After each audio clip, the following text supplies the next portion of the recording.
Bom dia a todos, obrigado pela presença. Então, já queria agradecer a presença do nosso convidado, o Alisson Barbosa Azevedo, Carlos Aparício Clemente, a Sônia Gerstner, né? E o Silvio também. Vou passar imediatamente a fala do Alisson Azevedo, tema da nossa roda de conversa: suficiências a mais, trabalho, realidade e desafios. O trabalho da pessoa com deficiência. Então, Alisson, obrigado pela tua presença. A palavra está com você. Bom dia a todos. Eu quero começar falando dessa complexidade do campo de estudos das pessoas com deficiência. Essa complexidade teórica, né? Que é um campo de estudos recente, é um campo de estudos que, na verdade, ele começa com o modelo social lá na Inglaterra, com marxistas, né? Sociólogos em geral, mas que depois ele é atravessado por muitas matizes, o matiz do feminismo, o matiz de raça, né? E aí ele vem para os direitos humanos. Ele vem para os direitos humanos principalmente com a adoção da Convenção da ONU sobre os Direitos das Pessoas com Deficiência. E qual é o significado dessa vinda para os direitos humanos? É que é preciso garantir, no campo dos direitos das pessoas com deficiência visual, o mesmo e o diferente. Aí, a noção de isonomia ela é muito importante, porque é preciso garantir a igualdade, garantindo às pessoas com deficiência todos os direitos contidos na Declaração Universal dos Direitos Humanos e também nos demais pactos internacionais de direitos humanos, mas é preciso garantir o diferente. E o diferente é a acessibilidade. O diferente é o sistema educacional inclusivo e o aprendizado ao longo de toda a vida, como está lá na Convenção. O diferente é o trabalho com apoio, considerando que a pessoa com deficiência pode sim ser produtiva, mas pode também precisar de apoio no trabalho sem que isso faça com que ela seja considerada incapaz. Então, esses pressupostos de direitos humanos, eles são muito importantes e eu penso que a proposta do professor Fadel, do professor Aguimar, das suficiências de mais e das suficiências de menos, ela passa por essas garantias. Passa por garantir o mesmo, os direitos humanos garantidos a todas as pessoas e o diferente. Então, essa é uma diretriz, né? Essa é uma diretriz, esse é um pressuposto fundamental para que nós possamos seguir em frente. Esse é o ponto de partida dessa fala e eu ouso dizer, esse é o ponto de partida dos estudos das pessoas com deficiência e esse é o ponto de partida da própria luta, do próprio agir. E aí eu quero passar para isso, passar para o agir. Né? Aí eu me lembro do artigo que está também no livro do professor Fadel e da professora Sônia Gerstner, mas eu penso que nesse artigo sobre trabalho, escrito pelos dois professores aqui mencionados, tem uma pergunta importante: para onde vamos? Nesse cenário de ultraliberalismo, de pandemia e de uma certa falta de rumo nos movimentos sociais, nos movimentos progressistas em geral. Para onde vamos as pessoas com deficiência e a questão do trabalho? Primeiro, nós precisamos ter muito cuidado com um discurso que diz assim, não, tá ruim para todo mundo e as pessoas com deficiência, claro, vai estar ruim para elas também e nós não podemos fazer nada, porque às vezes nós paralisamos na chamada análise de conjuntura, né? Nós progressistas, muitas vezes, nós cometemos o erro de ter apenas a crítica. E a crítica fica sendo a nossa fé, quase que dogmática. E nós fazemos uma belíssima crítica, e nós descobrimos os porquês e tal, mas nós precisamos fazer a obra. O que eu chamo de obra nós precisamos, nesse momento, mesmo nesse momento de muita dificuldade, de muita desesperança, nós precisamos construir algo, porque com toda a crítica que se faz, é preciso que as pessoas vivam, é preciso que as pessoas com deficiência trabalhem, é preciso que as pessoas com deficiência não fiquem relegadas à exclusão e não se rendam, ou que nós não nos rendamos, à crueldade do neoliberalismo. Então, eu penso que nós precisamos construir o para onde vamos proposto pelo professor Fadel e pela professora Sônia, por agora. Nós precisamos construir esse agora. Nós temos jovens, nós temos pessoas que estão entrando no mundo do trabalho, e aí nós precisamos construir alternativas a essa desesperança, que é a seguinte: principalmente as pessoas com deficiência visual não entram na iniciativa privada, apenas 15% são dados da RAIS, aí, apenas 15% de pessoas com deficiência que entram nas cotas são pessoas com deficiência visual, e a maior parte delas com baixa visão. As oportunidades para pessoas cegas na iniciativa privada são muito pequenas. Então, nós, no serviço público, tivemos o acesso por conta das cotas estabelecidas já na Constituição e depois por lei. Mas a permanência é algo muito complicado. A permanência de pessoa com deficiência no serviço público, geralmente é aquela coisa assim: senta aí e permanece. Entendeu? Não é algo muito produtivo, não. Nós temos exemplos nos três poderes, aqui relatos de colegas, porque não são garantidas as condições de trabalho, as condições de permanência, que é acessibilidade, ou seja, acessibilidade, seja um emprego com apoio de fato, não aquele apoio que parece que se aproxima da caridade, né?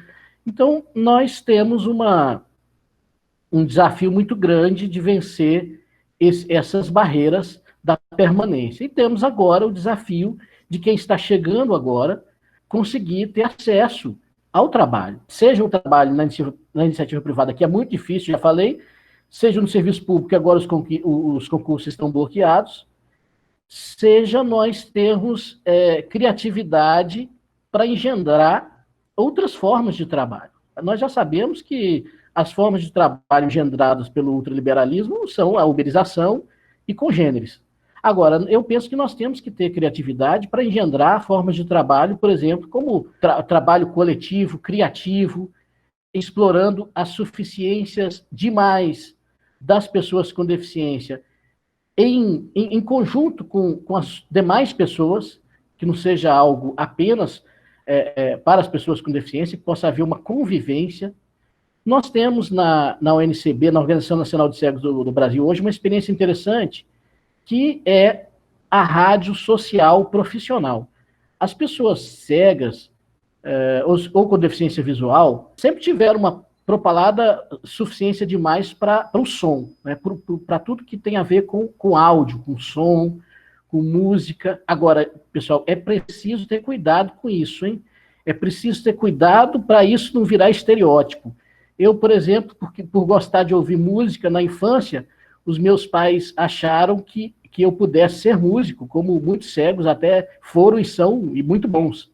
Acontece que eu perdi um tempo danado e eles gastaram um bom dinheiro, porque não deu em nada. Então, é preciso ter essa sensibilidade, sem medo de dizer isso, para perceber quais são essas suficiências demais, e onde elas estão, né, e se é esse o caso realmente. Mas nós temos, sim, muitas pessoas com talento para rádio. Temos um grande profissional, que é o Marcos Aurélio de Carvalho, que foi da Rádio Globo, da CBN, ele tem baixa visão, e ele começou um trabalho na Organização Nacional de Cegos do Brasil, uma rádio social profissional, uma web rádio, desde 2017, que faz muito sucesso, tem um trabalho muito importante. Então, eu penso que esse trabalho do Marcos Aurélio é um exemplo de coisas que podem muito bem ser aproveitadas profissionalmente, no nível do mundo do trabalho, do mercado, por assim dizer. né? Mas algo feito coletivamente, com estratégias coletivas de inserção no mundo do trabalho, e algo criativo. E nós estamos abertos ao know-how da Fiocruz, de vocês, para conversar sobre o aprofundamento dessa iniciativa e de outras. Então, eu penso que nós temos agora que ser propositivos, criativos, sem deixar de resistir a essa barbárie que nós estamos vendo aí como um pano de fundo, ou nem tanto, né? Por último, a questão da comunicação, para nós, pessoas com deficiência, ela é muito importante porque ela contrapõe a invisibilidade em que que nós, muitas vezes, somos relegados. Tem uma jornalista do movimento, chamada Lia Crespo, que diz que as pessoas com deficiência sempre foram o etc., mesmo nos movimentos sociais progressistas. Então, eu tenho negros, as mulheres, as pessoas LGBT, etc. Esse etc. somos nós, as pessoas com deficiência. Né? E aí, nós precisamos, o nosso desafio é deixar de ser o etc. Nós precisamos, então, muito da comunicação, de estratégias de comunicação para deixarmos de ser invisíveis. A Lia Crespo, eu citei aqui, vou dar o caminho, tem um documentário no YouTube chamado História do Movimento das Pessoas com Deficiência no Brasil, que é um documentário de 2012, e também tem um livro equivalente, mas no documentário vocês podem ver essa fala da Lia Crespo. Eu guardei aqui umas coisas para concluir. Eu quero terminar com alegria, Fadel. Sabe por quê? Eu li uma coisa esses dias que me chamou muita atenção, que é o seguinte: todos os movimentos sociais, em geral, a opressão das pessoas dos segmentos LGBT, o movimento de negros, o movimento de mulheres, ele gera indignação, pelo menos nas pessoas progressistas, né? Ele gera indignação. A opressão de pessoas com deficiência, em geral, ela gera pena. É uma coisa que nos incomoda bastante, tem nos incomodado bastante. Você conta uma história para a pessoa de opressão, daqui a pouco ela começa a chorar. E a gente até não vê, mas sente, né? Sente que a pessoa começou a chorar. Então eu guardei aqui algumas situações, algumas cenas do cotidiano, para a gente terminar com alegria, falando dessa coisa da opressão, não com naturalidade, evidentemente, mas com certo humor, para que a gente não caia nessa história da pena. Eu vi esses dias um youtuber com deficiência e tal, que fazia lá uma exposição, você sabe, né? As pessoas agora vão estudar, elas acessam o YouTube para ver se acham um vídeo legal. Aí um colega foi estudar lá, queria saber um negócio, me mostrou um vídeo. A pessoa começa assim: nós não temos acessibilidade e você é culpado. Nós somos excluídos e tal, e você é culpado. Eu falei, daqui a pouco ele manda as pessoas para o inferno e propõe a salvação dos inocentes. Então, alguma coisa assim messiânica. Nós tivemos uma trajetória nessa comunicação que começa ali pela década de 90 com o Geraldo Magela. Eu achava o Geraldo Magela, quando eu era adolescente, estava começando, já tinha essa coisa assim um pouco da formação intelectual e política, né? Eu achava o Magela assim meio bobão. Era um humorista com deficiência visual que falava muito assim, ceguinho é a mãe. Mas o Magela, ele teve um papel importante porque ele era didático. Então as pessoas, e isso acontecia mesmo na rua, às vezes as pessoas queriam ajudar a gente a atravessar a rua, elas pegavam a gente pelo braço assim, queriam carregar a gente no colo. E eu pensava, isso não vai dar certo, porque eu sou gordinho. Não vai dar certo. E as pessoas queriam carregar a gente no colo. E o Magela ensinava as técnicas, né, que tem que deixar a pessoa segurar no braço e tal. E muita gente aprendeu com ele. Teve a novela depois, do Jatobá, que é a novela América. Teve alguns erros e tal, dizer que dinheiro que a pessoa cega consegue reconhecer dinheiro, não consegue, porque o dinheiro não tem acessibilidade, a nota. Nunca teve. Teve o 10 reais de plástico, que tinham algum jeito, depois a nota mudava de tamanho, e eu já estou concluindo. Mas não é possível. Mas a novela América também teve o seu papel ali de dar visibilidade em muitos aspectos. Eu me lembro que estava andando sozinho à noite, assim, na cidade, veio uma criança, mamãe, é o Jatobá, o personagem, né? Vamos ajudar o Jatobá. E aí isso criava uma empatia. Hoje, como a gente não tem, a gente ficou apenas nisso, né? Nós não conseguimos desenvolver estratégias, o próprio movimento, eu acho, junto, e os governos progressistas da época também, não conseguimos desenvolver estratégias de comunicação. Aí a muda de geração, a gente ouve as mesmas perguntas. Quando a gente chega no supermercado junto com outra pessoa, na loja, na farmácia, dirigindo pergunta a outra pessoa e não a nós. Gente perguntando, mas eu vou no hospital, às vezes, mas você está sozinho? Você vem sozinho? Você mora? Eu morei sozinho há muito tempo. Você mora sozinho? As pessoas não sabem nada sobre esse dia a dia. E nós precisamos ter estratégias de comunicação para falar disso. E também, para mim, nós precisamos falar disso com humor, com alegria, com bossa. Porque a deficiência, há muito tempo, saiu do lugar da tragédia. Hoje, ela é um fato da condição humana. Sempre foi, mas hoje ela é vista assim por todos nós que somos progressistas e que acreditamos na perspectiva dos direitos humanos e da autonomia e do empoderamento das pessoas com deficiência. Muito obrigado. Muito obrigado. Muito bom ouvir você, né? Sabedoria não. Fico muito feliz, fico honrado de ter você aqui entre nós. Agora eu vou chamar meu companheiro, querido, camarada dinossauro, o Carlos Aparício Clemente. Como o Fadel me chamou de dinossauro, deixa eu me fazer uma descrição rápida aqui para o Alisson, que eu estou vendo do grupo na tela aqui, cabelo branco aqui é só o Fadel e eu. Tá?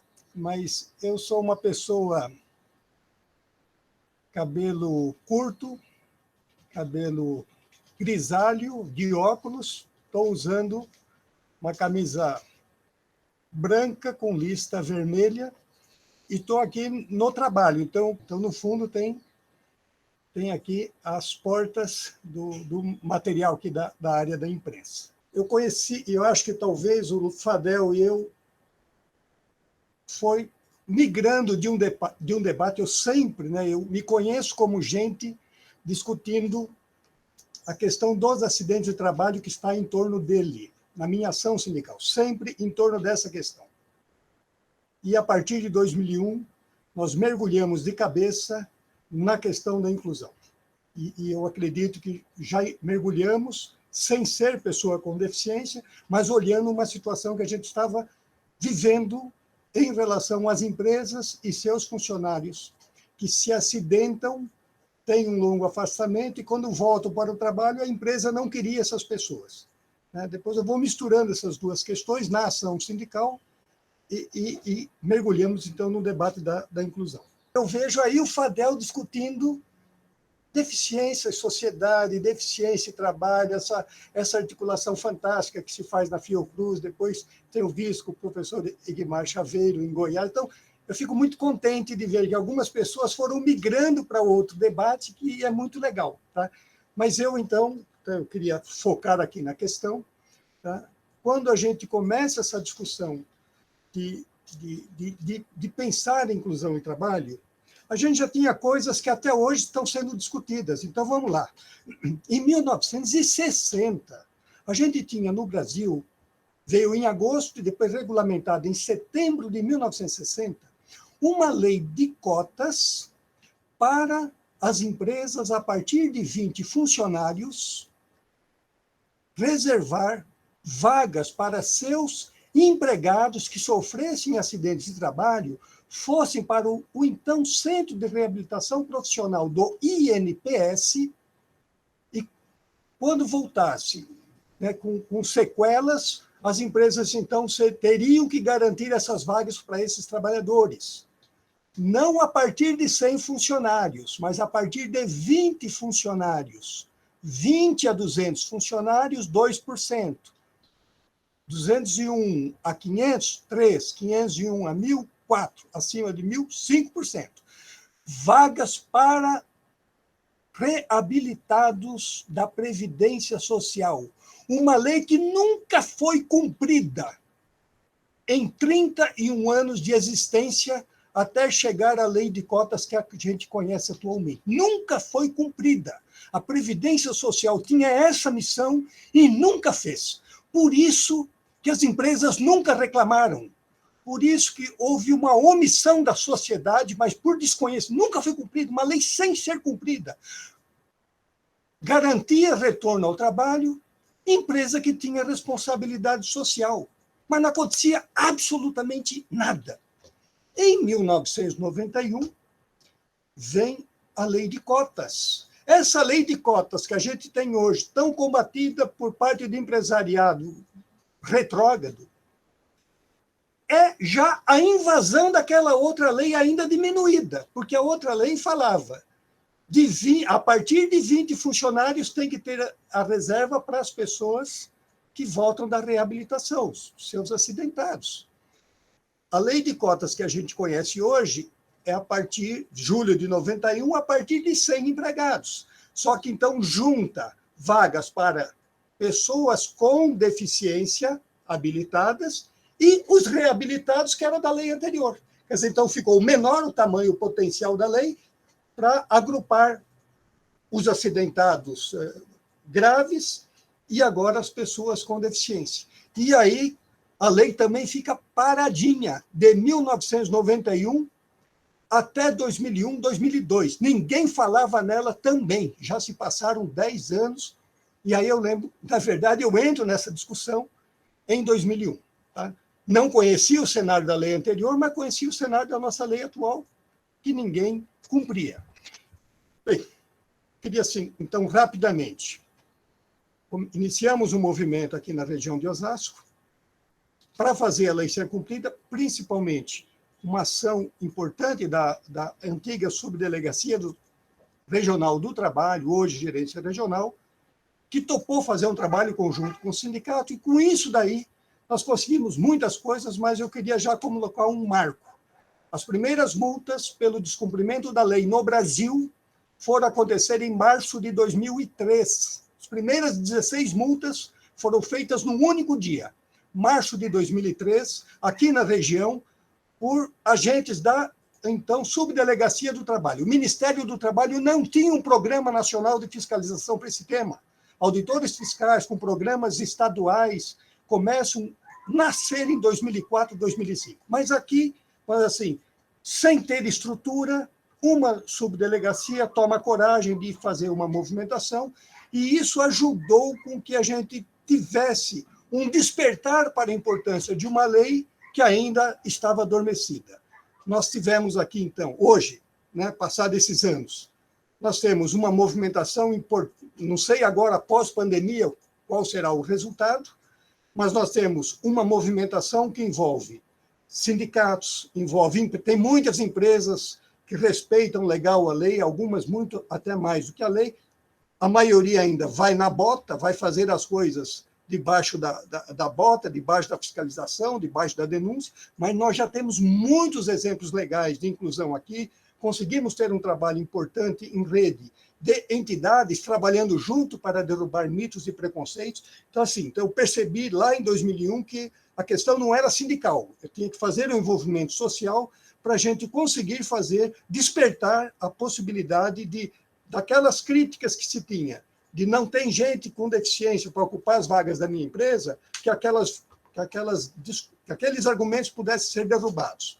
Então, eu lembro que, na época, em fevereiro de 2001, nós criamos uma coisa chamada Espaço da Cidadania, que quem está fora acha que é uma coisa enorme. Então, o pessoal da Organização Internacional do Trabalho, lá em Genebra, achava que era uma estrutura enorme, até o dia que vieram aqui conhecer. Assim, é uma ação, né, que a gente tem poucas pessoas, mas muito voluntários, já passa hoje mais de 1.000 voluntários espalhados, né, que trocam informações, mais de 1.000 pessoas que trocam informações, mas muitos voluntários engajados em várias áreas, mas que nós vamos derrubando mitos e preconceitos na nossa prática do dia a dia. Então, vamos falar assim, os principais problemas, né? que são esses mitos que a gente vai ver. Tinha lá em 2001 ou tem agora em 2020. Não muda. Não tem gente com deficiência para ocupar as vagas da lei de cotas. Esse discurso até hoje frequenta decisões de tribunais, de desembargadores, de ministros do TST, tá? Frequenta decisões de juízes de primeira instância. Não, é verdade, é um absoluto despreparo pensar nisso, porque o Brasil tem, em idade de trabalhar, 31 milhões de pessoas.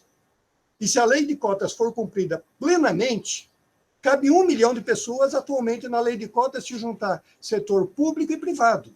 Quer dizer, então, pelo número, a gente já vê que não tem sentido nenhum dizer que não tem gente. Ah, mas se eu pensar só em lei de cotas para pessoas com deficiências graves e severas, nós temos mais de 9 milhões de pessoas com deficiências graves no censo demográfico de 2010. Cabe 9 leis de cotas só com pessoas com deficiências severas, que era para onde se imaginava que a lei de cotas deveria estar reservada. Ah, mas as pessoas com deficiência não têm preparo para trabalhar nas empresas. Outra mentira. O censo demográfico de 2010 mostra que nós temos 2.800.000 pessoas com deficiência com ensino superior completo e 7.400.000 pessoas com deficiência com ensino médio completo, que é exatamente o que o mercado de trabalho procura os profissionais. Então, aí caberia 10 leis de cotas para as vagas onde o mercado de trabalho está procurando olhar pela escolaridade. Né?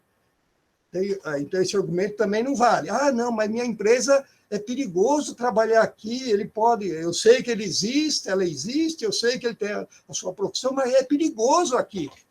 Eu escuto muito, vejo cada absurdo de juízes. Né? Quando falar pessoa comum, tudo bem, mas juízes escrever essas besteiras não dá para a gente engolir.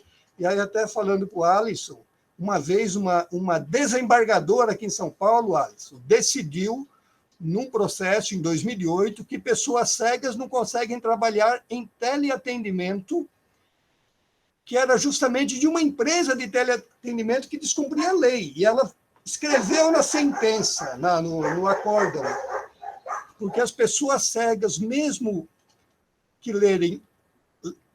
que consigam compreender o braille, não conseguiriam ler as telas de computador. E quem que nós convidamos? Como você citou uma pessoa, o Marco Aurélio.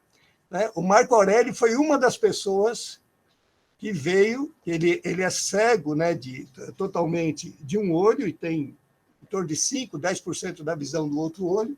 O Marco Aurélio foi uma das pessoas que veio num evento onde as pessoas cegas deram depoimentos, estava se formando a Secretaria de Estado de Direitos da Pessoa com Deficiência, e talvez o maior desagravo que essa desembargadora tomou na vida dela foi ouvir de todas as pessoas ali que cegos trabalham sim, por que não? Coincidência ou não, deu tempo dela se aposentar e hoje, felizmente, está fora, né, está fora de poder estar fazendo julgamentos. Tá? Está aposentada. Não vou dizer o nome dela, porque...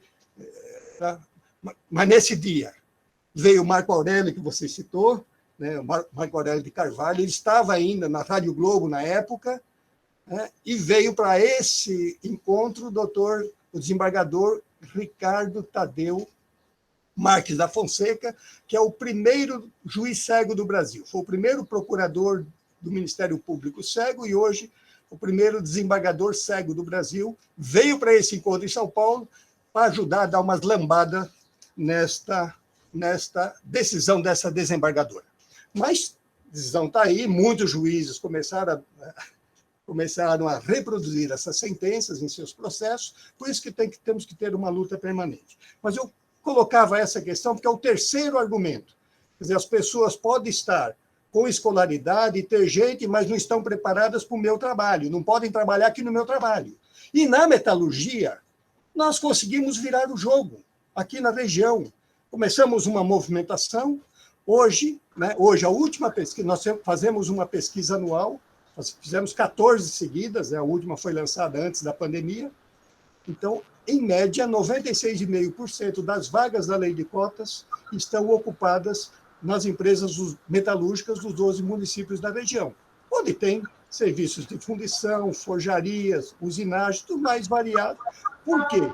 O que abriu a contratação foi a derrubada do preconceito. As empresas descobriram que as pessoas com deficiências podiam estar em qualquer posição de trabalho nas empresas. E não é escolaridade. Nós temos aqui na metalurgia pessoas com deficiência analfabetas em empresas. Eu cito de uma que eu admiro muito, uma pessoa com deficiência intelectual, tem 13 anos na mesma empresa. Um rapaz trabalhava com deficiência intelectual também, trabalhando em controle de qualidade de uma outra empresa. A empresa fechou as portas. No fechamento, então, vieram fazer as homologações do sindicato. O rapaz tinha 11 anos de empresa. Saiu pelo fechamento da empresa, está trabalhando numa outra empresa aqui no município vizinho, com deficiência intelectual, e, nesse momento, está em quarentena. A empresa deixou em casa, tá? Mas está lá com emprego. Então, a gente percebe que quem trabalha com respeito, com responsabilidade com as pessoas com deficiência, consegue fazer a sua produção sair com a maior tranquilidade e consegue fazer uma grande humanização dentro do trabalho. Mas agora, tá? Então, queria assim, finalizar, para mostrar, olha, uma coisa era discutir com pessoas, mostrar que era possível, aproximar entidades, aproximar escolas, aproximar o poder público para essa discussão. Tudo isso a gente tem aqui em São Paulo. A gente consegue ter isso, toda essa aproximação. Publicar informações. Né? Nós conseguimos aqui, praticamente sem recursos, fazer 12 livros desde 2001 para cá, trabalhando o tema. E traduzimos a pesquisa internacional que a OIT fez em 2007 sobre ação sindical sobre o trabalho decente no mundo, pelos sindicatos, como conseguimos traduzir para o português pelo professor Romeu Sassá, que foi quem fez a tradução, e publicamos no Brasil, antes da OIT publicar formalmente lá em Genebra. Quer dizer, então, esse trabalho em rede permite muito disso. Tá? Mas o que eu queria comentar, que há, nesse momento, um ataque que a gente não pode descuidar. Começou em dezembro, então, eu já falei, a lei de cotas atual já foi uma invasão lá da cota das pessoas reabilitadas. Tá? Só que chegou em dezembro de 2019, o governo mandou um projeto de lei com urgência para o Legislativo, que é o projeto de lei 6159, que, em outras coisas, destroça a lei de cotas, em outras coisas, transforma vagas da lei de cotas, a empresa paga uma taxa para o Estado, em vez de contratar pessoas com deficiência. Olha, só a multa para o Estado. Se fosse cobrada, a empresa que descumpre sistematicamente a lei de cotas pode pagar valores que vão até R$250 mil. Só que o governo não cobra as empresas, é muito pouco. Tá? Mas se cobrasse, já daria um plus enorme para as empresas perceberem que a lei pode ser cumprida. Mas veio aquele ataque em dezembro, o pessoal foi para as ruas, principalmente o pessoal de Goiânia. Tem uma procuradora de justiça em Goiânia fabulosa, de articulação com as pessoas com deficiência. Na verdade, esse grupo invadiu o Congresso Nacional no dia 3 de dezembro. Nós invadimos aqui a Avenida Paulista, e aquele movimento, mas essa procuradora, acho que a doutora Janice, fez um trabalho fantástico. Aquela movimentação fez com que o Congresso recuasse naquele momento e o governo depois tirasse a urgência do projeto lá em dezembro. Agora, no começo de julho, aliás, no dia 20 de julho, quando a lei de cotas estava para fazer 29 anos, de novo uma assombração aparece pelos porões de Brasília, dentro do Ministério de Direitos Humanos lá, e que tem parte dele a Secretaria Nacional da Juventude, que a secretária, agora exonerada 3 dias atrás, tomou uma decisão fantástica de abrir possibilidades para que jovens em situação de risco, egressos, pudessem ir para as empresas, mas dentro da vaga da lei de cotas. Se a empresa contratasse um jovem, ou na aprendizagem ou no trabalho, ficava desobrigada, na verdade, de contratar pessoas com deficiência. Então, ela veio com essa proposta mirabolante. É uma menina com 24 anos de idade, a gente tem que respeitar a juventude.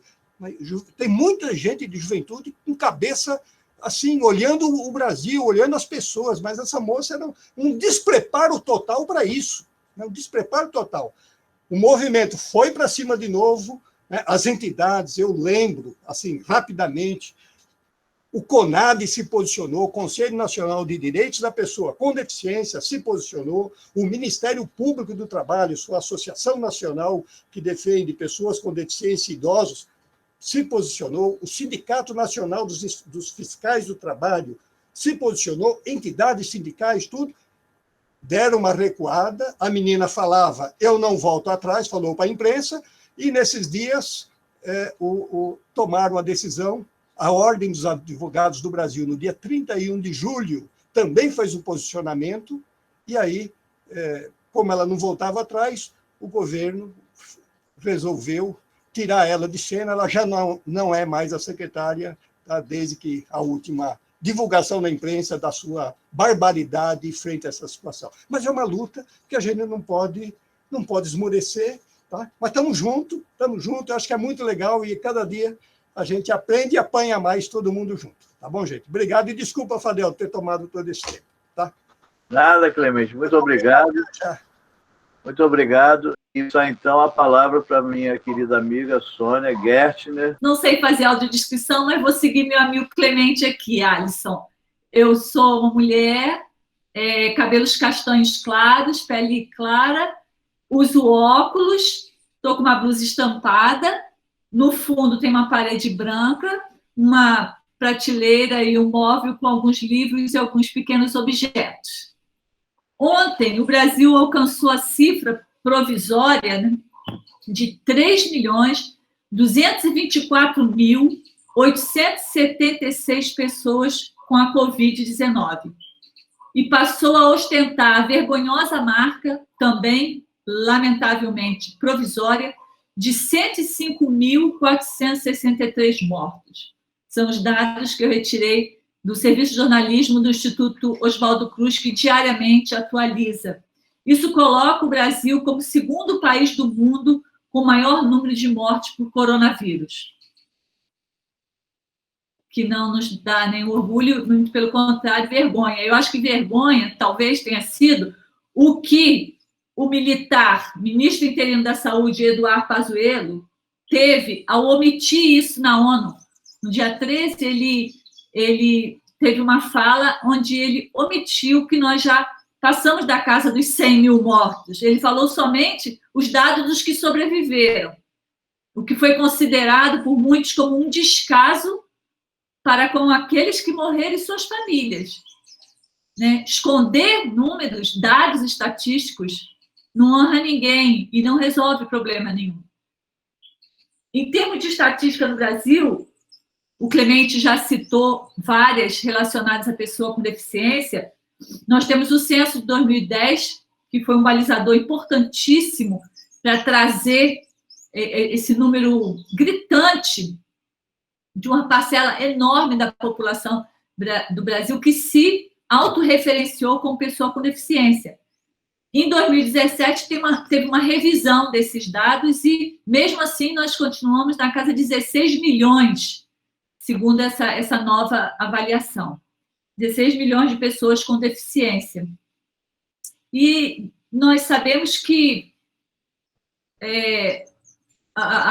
os desafios no Brasil, no mundo todo, né, para que essa população não fique invisibilizada diante de um quadro de pandemia, né, da emergência sanitária mais grave que nossa geração está passando, a ONU lançou um alerta mundial sobre a Covid em relação às pessoas com deficiência.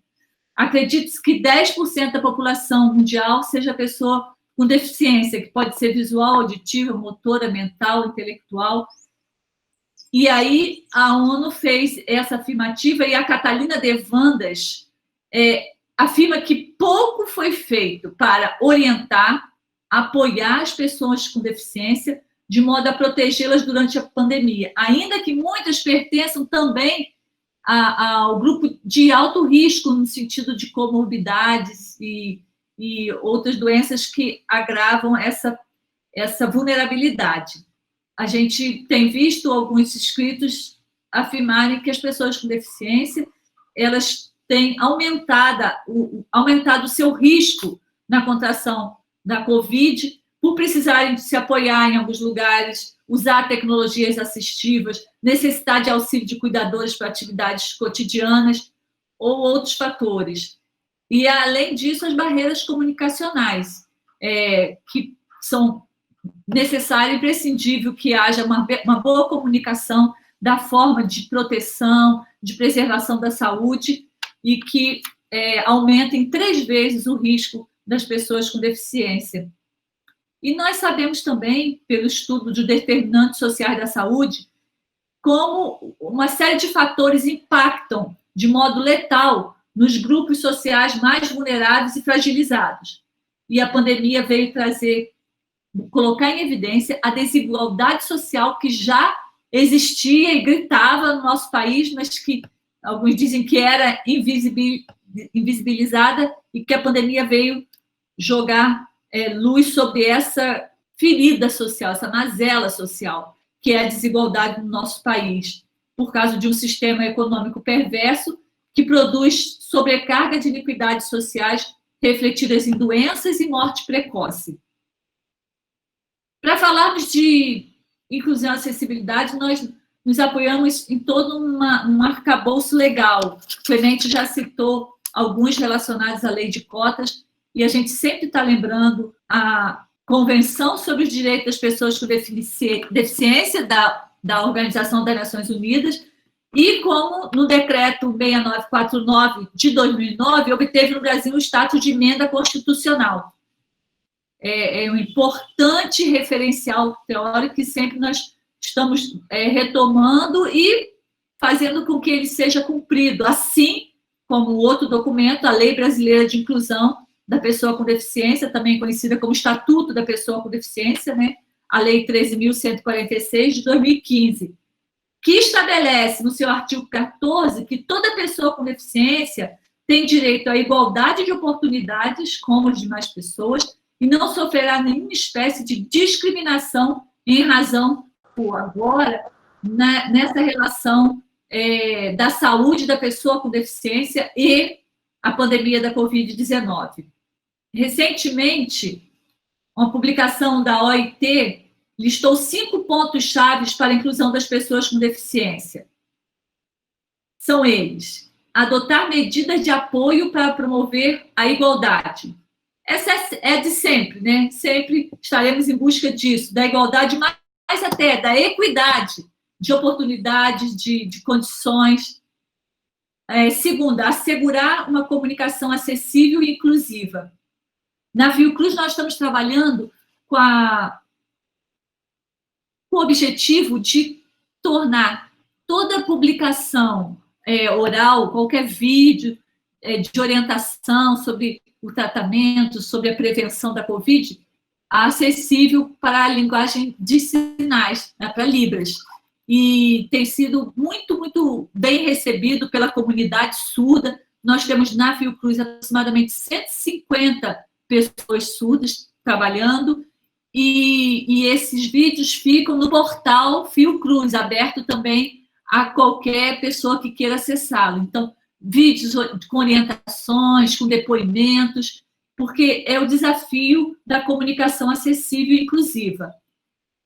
Temos outros desafios, viu, Alisson?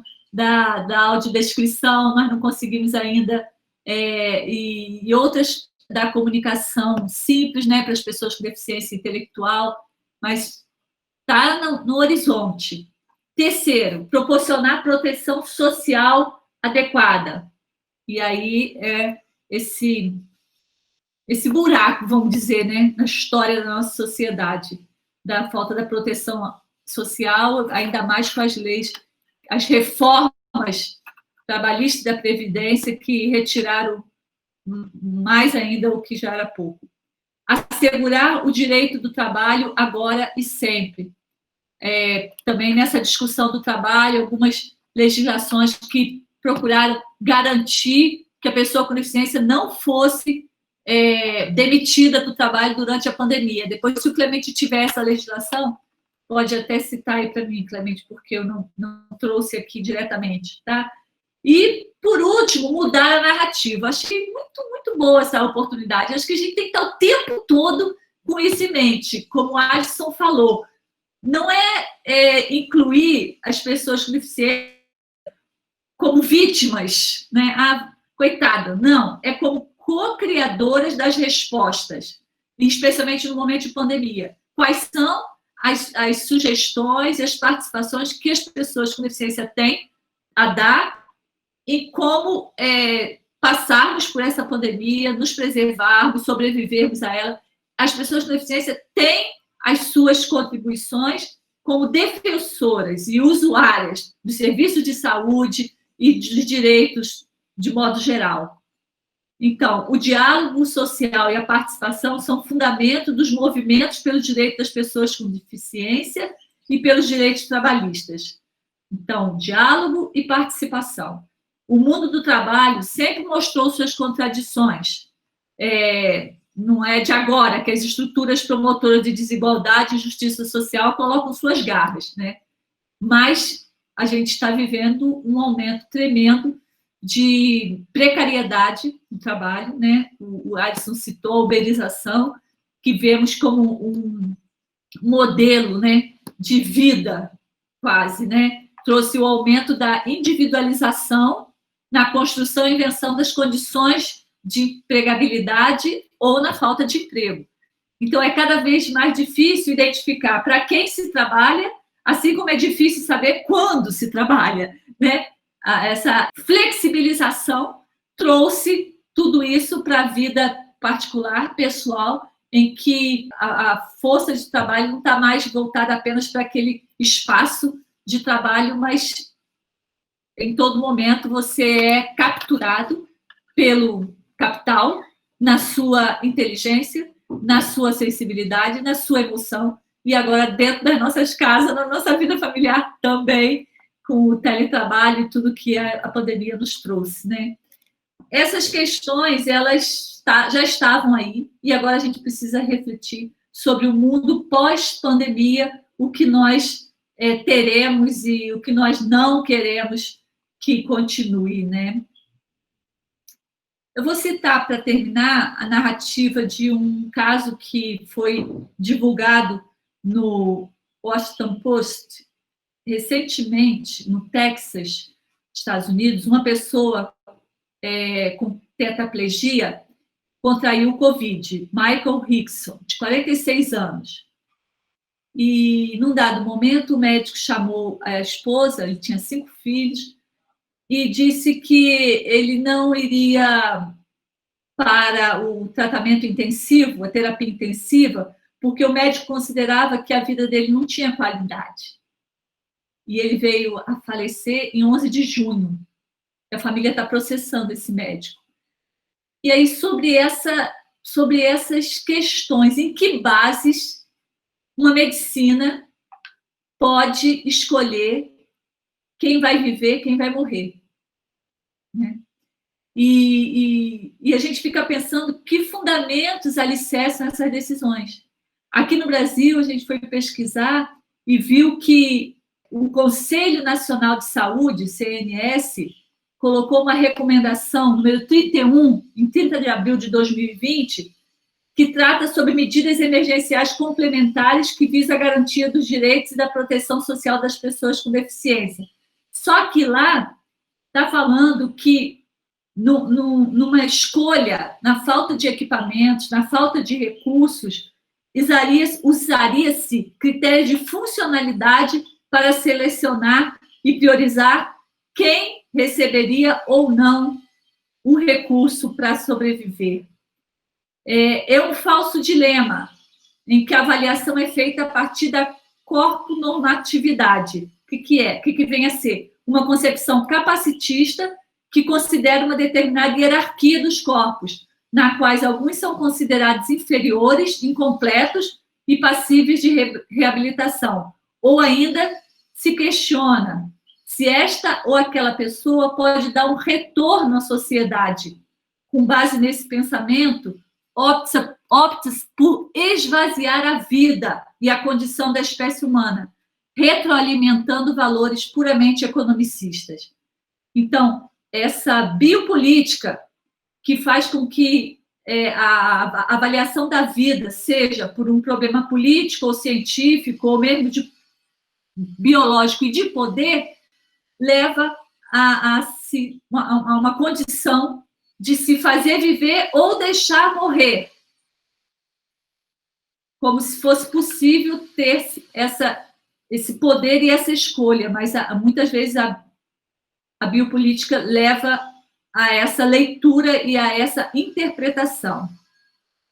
Eu cito Aníbal, nosso colega Aníbal Amorim, numa reflexão que ele fez sobre isso, num texto a ser publicado ainda, chamado Deficiência e Covid-19, Fazer Viver e Deixar Morrer, ou Deixar Morrer, uma pergunta, que foi escrita em colaboração com a Ana Paula Feminella. A Ana Paula, ela é técnica em assuntos educacionais no INAP, integrante do Coletivo Nacional de Trabalhadores e Trabalhadoras com Deficiência e diretora da Central Única dos Trabalhadores no Distrito Federal. E nesse texto, eles interrogam: durante a pandemia com Covid-19, os territórios existenciais das pessoas com deficiências foram duplamente expostos. Por um lado, a letalidade do vírus, do coronavírus, e pelo outro, a racionalidade médica e seu discurso classificatório e hierarquizador, que se expressa com valores por meio de antinomias. Quem é normal, anormal, quem é eficiente ou deficiente, quem é sadio ou patológico. Então, o que é sadio ou patológico? E a gente fica indignado, viu, Alisson? Você falou da indignação, é uma parte da luta, fica indignado com esse tipo de discriminação que vai contra tudo que a gente acredita e luta, e a nossa causa, e a legislação que temos no nosso país. E, para terminar, eu vou pedir a Isabela que coloque uma poesia declamada, citada, falada pela própria Ana Paula Feminella. Ela é uma mulher, pessoa com deficiência, na cadeira de rodas, e ela apresentou ontem, na Câmara dos Deputados, essa poesia, esse videozinho, quando foi lido o relatório da Comissão dos Direitos Humanos. E eu pedi permissão a ela que pudesse transmitir para vocês hoje essa fala forte e potente de uma mulher que está na luta aí. Pode passar. Testemunho póstumo por Ana Paula Feminella. Família, amigas e amigos, se lhes disseram que o coronavírus me arrebatou, investiguem. Se lhes explicaram no hospital que usaram recomendações de associações representativas da classe médica, isso significa que declararam minha morte antes de usarem todos os recursos que tinham disponíveis. Se lhes explicaram que eu não tinha força útil, isso significa que eles usaram a força para me calar. E frente à escassez de leitos na UTI e de insumos hospitalares, resolveram quem vale mais no mercado e usaram minha deficiência contra mim. Sou mais uma vítima fatal do uso de preceitos econômicos para resolver quem fazer viver e quem deixar morrer. Se tiveram ousadia de dizer que eu abri mão dos meus direitos, por favor, gritem-lhes. Canalhas mentirosos, e os processem por assassinato. Vocês me conhecem. Eu não sei apanhar sem chorar e dar umas boas cacetadas. Eu não deixei de ser quem eu sou. Só silenciei quando não tinha mais ar nos meus pulmões.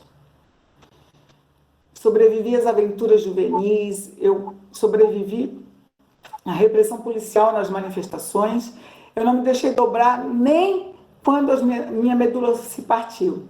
Vocês acreditariam que eu desistiria de viver logo agora? Nunca.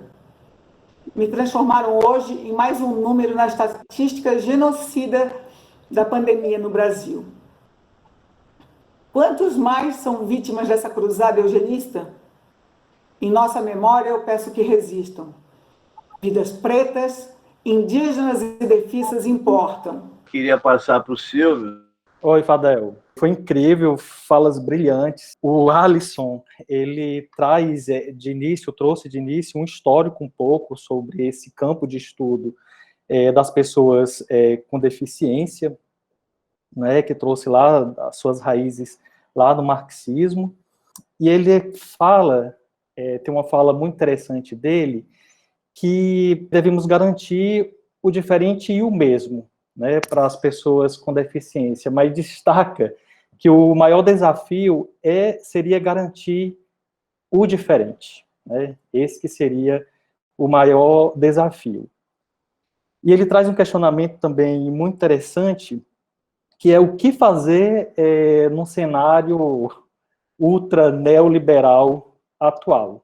E ele traz uma resposta muito importante, que é agir, né? É isso que devemos fazer, agir. É claro que agir é muito difícil no momento atual de pandemia, em que as pessoas têm que ficar de quarentena, mas isso que estamos fazendo aqui, usando a tecnologia, já é um grande avanço para esse agir, né? O Alisson também traz assim algumas dificuldades atuais, né, que é como a dificuldade que as pessoas com deficiências têm de serem incluídas no setor privado, e fala também que no setor público já essa dificuldade ela é menor, né? E aí a gente que trabalha com ações de vigilância em saúde do trabalhador temos assim alguns desafios pela frente para ajudar nesse sentido. O Alisson também traz uma mensagem muito importante, que é da construção coletiva, né, que temos que ter nesse cenário de luta, né, no agir, que ele tanto destaca, né? E essa união, por exemplo, do Alisson com a academia é um ponto muito importante, né? Então, essa construção coletiva, aqui temos também um sindicalista que trouxe vários relatos importantíssimos, né, dessa construção coletiva, né, da união para podermos vencer os desafios. E o Alisson também traz uma informação muito importante, que é com relação às estratégias de comunicação, né? Elas têm que ser melhoradas, né, para garantir que as pessoas com deficiência ganhem visibilidade, não sejam esquecidas. E aí, nessa questão do esquecimento, ele fala uma questão muito importante, que as pessoas com deficiência acabam sendo etc., né? Então, as políticas públicas destacam a inclusão dos LGBTs, com relação à questão racial também, e os PCDs, né, as pessoas com deficiência, sempre são os etc. É muito importante também essa mensagem do Alisson. E, por fim, o Alisson conclui a fala dele com humor, né? Então, isso é muito importante. A gente precisa também ser resistentes com humor, com poesia, com a música.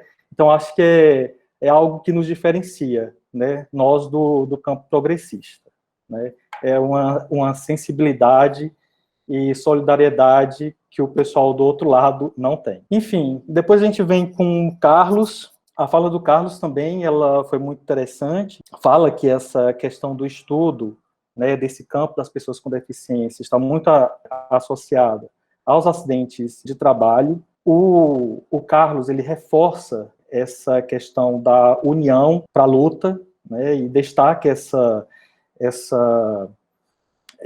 parceria com a academia também, a parceria, inclusive, que ele cita, né, com o Fadel e a Fiocruz. E aí o Carlos, em seguida, ele traz para a gente um pouco do histórico, o histórico de normas, né, com o objetivo de, na realidade, um histórico de políticas públicas, né, para a inclusão das pessoas com deficiência. E aí ele fala da lei de 1960, né, que garantia que empresas a partir de 20 funcionários, eles deveriam ter que garantir a inclusão de ex-funcionários, né, reabilitados, mas que isso nunca aconteceu. E segue falando dos retrocessos que temos, né, ao longo da história, e destaca que em 1991, né, a legislação ela trouxe um retrocesso de que somente empresas a partir de 100 funcionários deveriam garantir as cotas para pessoas com deficiências e vítimas de acidentes, né, que foram reabilitadas, né. E aí também segue, né, nós temos também retrocessos, mas temos também alguns avanços, e aí ele fala que em 2003, mas infelizmente somente em 2003, começam a surgir, por exemplo, as primeiras multas por descumprimento dessa lei, por um grupo lá em São Paulo, do Ministério do Trabalho, que teve essa iniciativa. Mais uma questão assim, muito pontual diante dos desafios, né? E tem o Carlos traz assim um ponto bem interessante com relação aos mitos, né? Que ele fala que alguns mitos eles precisam ser derrubados, né? Então ele fala que um desses mitos é de que não há pessoas para assumir as vagas, né? Mas que essas pessoas estão aí no censo de 2010, né? Então temos que derrubar essa narrativa, né? Esse discurso, né? Outro mito que o Carlos fala, né, é que os PCDs não estão preparados para assumir essas vagas das cotas, né, mas que o mesmo censo de 2010 mostra que sim, que essas pessoas estão preparadas, né.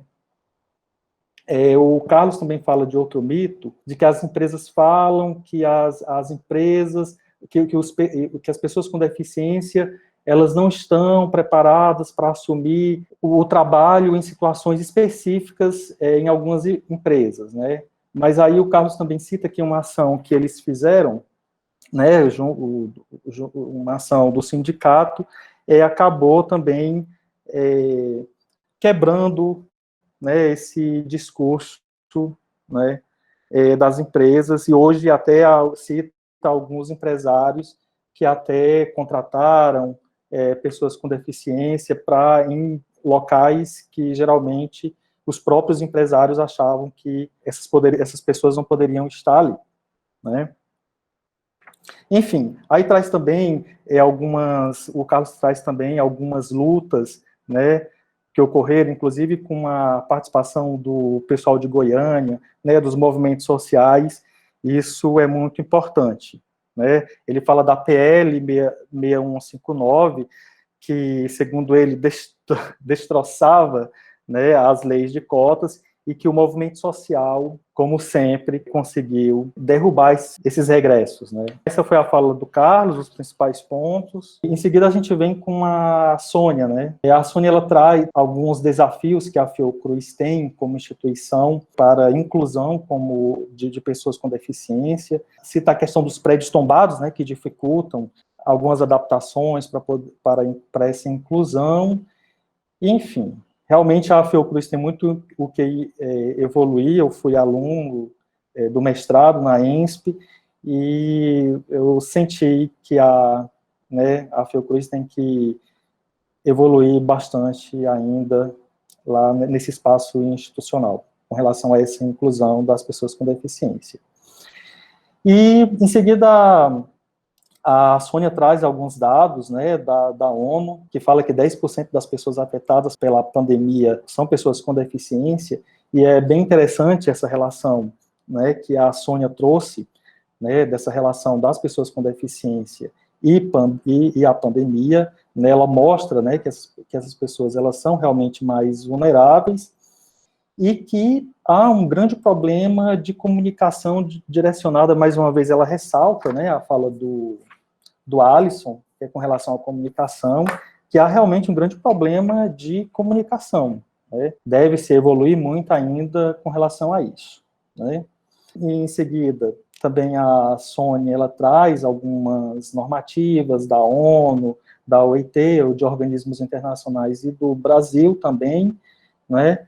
E que essas normas, elas, praticamente todas, né, elas trazem algumas diretrizes, né, que são muito importantes, que é a de igualdade, a de proteção social e do direito ao trabalho também, né.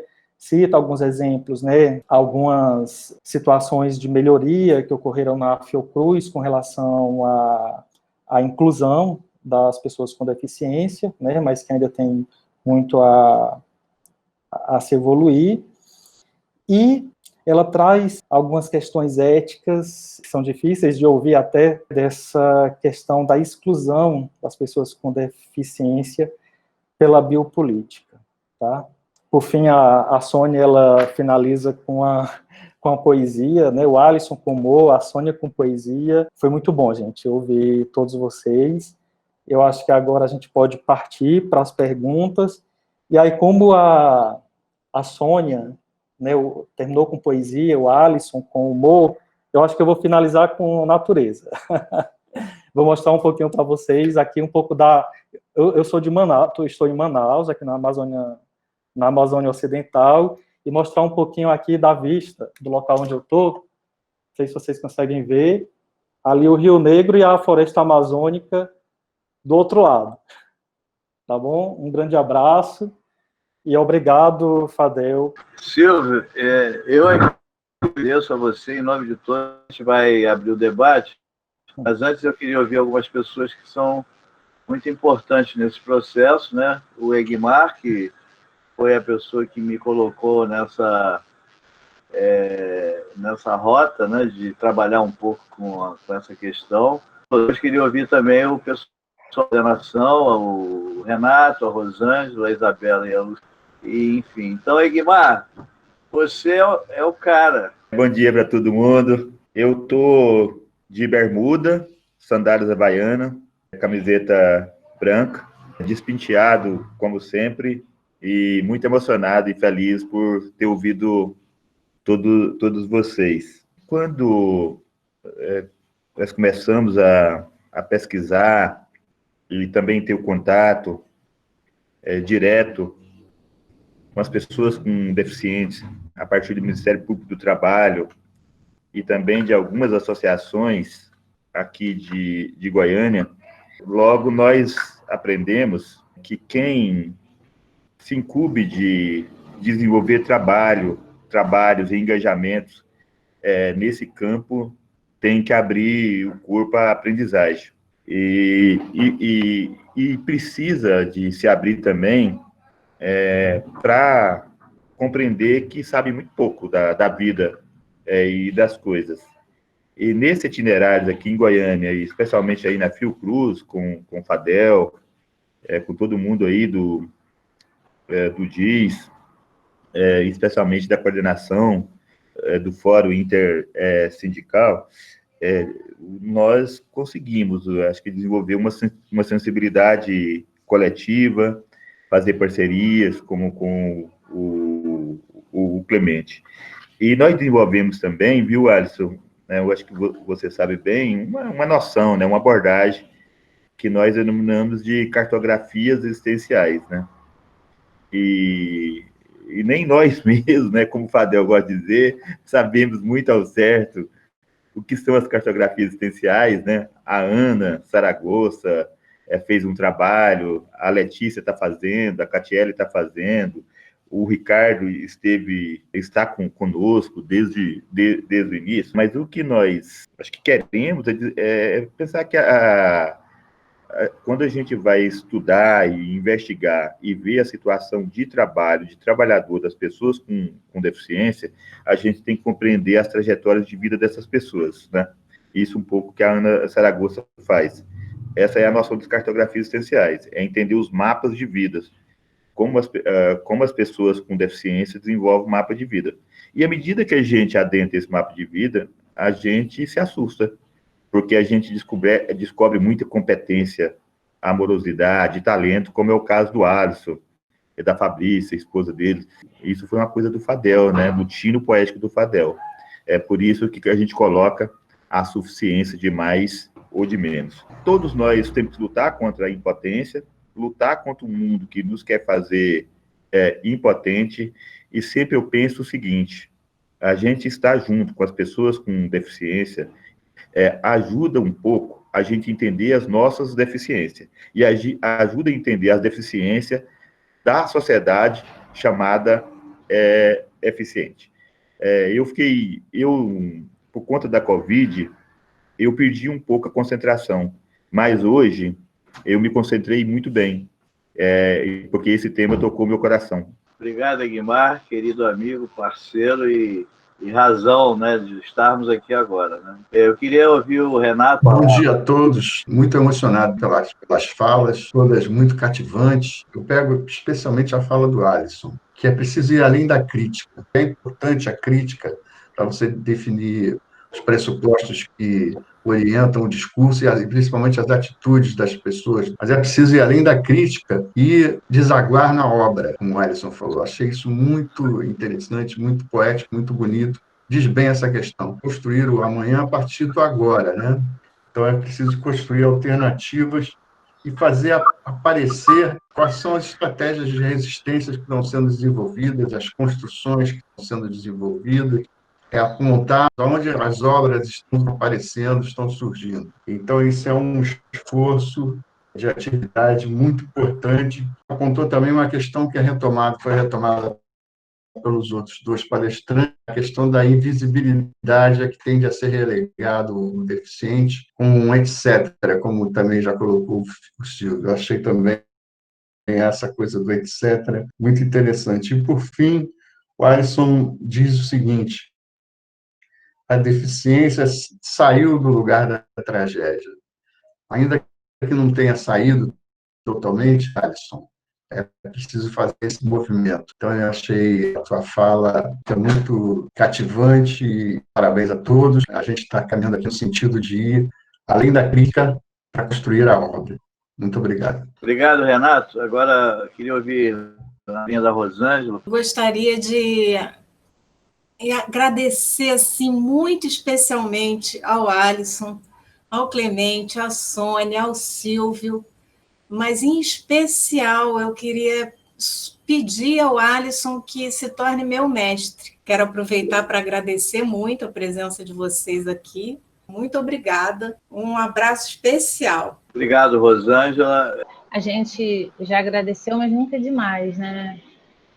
Na hora que a gente faz o contato com as pessoas, a gente nota aquela boa vontade, aquela disponibilidade de estar junto com a gente e dividir a experiência. Eu ando muito tocada pelas emoções, assim. Me surpreende a força interior das pessoas. Era um mundo bastante desconhecido para mim, confesso, né? A gente vive a realidade da gente e um pouco se encoraça, né, em relação ao que está passando ao redor, mas nem todo mundo, né? Nem todo mundo. Tem o Clemente, né, que está nessa causa assim, há muito tempo. Tem uma energia, um brilhantismo, uma empolgação para defender, né? A Sônia, que entrou, né, pelas vias, quem traz essa discussão para a gente dentro da Fiocruz é o pós-doc de Aguimar, né? Nos levou para conhecer uma casa lá em Trindade, né? Mostrar um pouco dessa realidade para a gente. Sem palavras, né, Alisson? Porque você nasce com uma dificuldade, enfrenta, vence, continua lutando pelos pares, né, juntos. Então, eu fico assim, né, da onde vem isso, né? Essa força, essa resistência, essa coisa de solidária, bonita.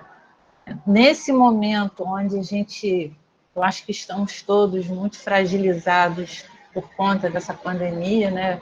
Onde estamos todos sofrendo, da onde vem essa energia para a gente se inspirar também, né? Silvio, querido, obrigada, principalmente por mostrar esse rio maravilhoso. Obrigado, Luciene, Isabela. Então, bom dia, pessoal. Queria muito agradecer, né, essa mesa de hoje. Eu acho que foi muito esclarecedora, foi muito bacana. E eu acho que é isso, né? Os desafios estão aí colocados, a ação política é mais do que necessária, né, nesse momento, e dentro desse desgoverno a coisa fica, né, mais complexa ainda. Então é um pouco disso, só agradecer mesmo. Eu queria já colocar uma questão que é mais uma curiosidade. Nós fizemos uma reunião recentemente e uma fonoaudióloga, a Márcia Soalheiro, lá do SESC, que é o Centro de Estudos da Ecologia Humana, ela falou assim, com muita emoção, que nessa época de máscaras, todos nós usamos máscaras, as pessoas surdas que fazem leitura labial, elas estão perdidas. Como lidar com isso? Como fazer, né, nessa hora? Mas eu queria ouvir a Ana Paula, por favor. Bom dia a todos e todas. Que eu pude verificar, né, através das cartografias existenciais, e como o Egmar falou também, eu também estudei, mas eu tentei atribuir alguma coisa teórica, né, mas eu achei que, na verdade, a cartografia existencial, ela é a prática em si, né, mapeando as pessoas com deficiência visual, né, a gente vai pelo campo da compreensão das barreiras. E aí eu vi algumas falas, né, principalmente do Clemente, citando a relação das empresas, né, que dizem que não conseguem, que não tem pessoas com deficiência para ocupar essas vagas. Na realidade, o que existe são as barreiras, né, e a pior de todas são as barreiras atitudinais. Mas tem as barreiras assistenciais, as barreiras tecnológicas, barreiras laborais, enfim. Então, eu acho que esse é o principal desafio, principalmente dentro desse contexto onde nós estamos, né, de uma solução do trabalho, né, dessa flexibilização, dessa uberização. E isso traz um desafio nesse começo de século, né? A gente tem a Covid trazendo também outras perspectivas do trabalho, né? Como a gente consegue enfrentar, né? Todo essa pressão, né? Que é uma pressão muito grande dentro do mundo do trabalho, e para as pessoas com deficiência, a gente percebe que essa pressão é muito maior, né? Obrigado, Ana Paula. Adelane, obrigado pela sua participação. Reconhecer, identificar e contextualizar nossas limitações e fraquezas, porque todos temos, nos acolhermos a nós, a todos, em nossos humanos, com atenção plena e em nosso genuíno, em nossa essência, viver mais a humanidade em nós, falar, sentir, ver, ouvir o nosso humano.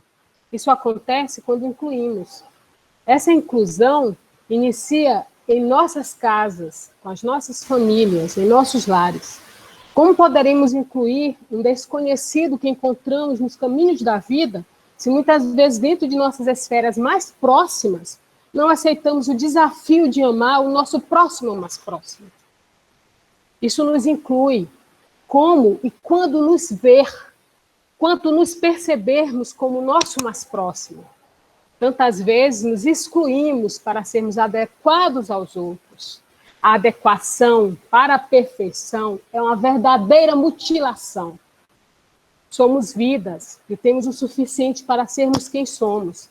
E na nossa essência, somos suficientes nas nossas deficiências, nas nossas insuficiências, em compreender a incompletude, em amar tudo que existe em nós, nos faz nem melhor e nem pior, mas simplesmente, genuinamente, nos sentimos completos em nossas incompletudes.